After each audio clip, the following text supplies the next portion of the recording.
মহানগৰীৰ পৰা প্ৰায় 30 কিলোমিটাৰ নিলগত এয়া ৰাণী সংৰক্ষিত বনাঞ্চল। বনাঞ্চলখনৰ নান্দনিক দৃশ্যৰাজিয়ে বাৰুকৈ আকৰ্ষণ কৰি আহিছে পৰ্যটকসকলক। এই বনাঞ্চলৰ মাজেৰে বৈ গৈছে এখন সৰু নদী, নাম কপিলী নদী।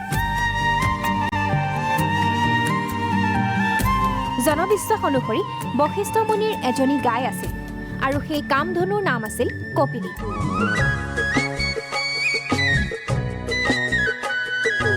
এবাৰ এই নদীত পানী খাবলৈ আহি শিলৰ ফাঁকত পৰি মৃত্যু হৈছিল কপিলী নামৰ কামধনুজনীৰ। আৰু তেতিয়াৰ পৰাই এই নদী কপিলী নামেৰে জনাজাত।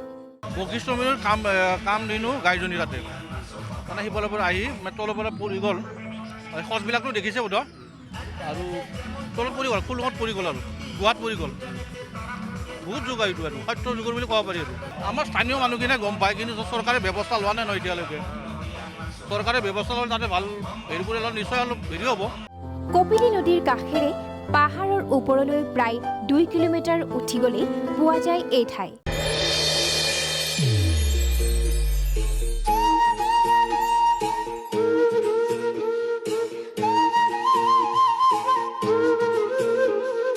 শিলৰ ওপৰত এনেদৰে কামধনুজনীৰ খোজৰ চিহ্ন স্পষ্ট যদিও পানীৰ তলেৰে অস্পষ্টকৈ দেখা যায় কপিলীৰ অৱয়ব।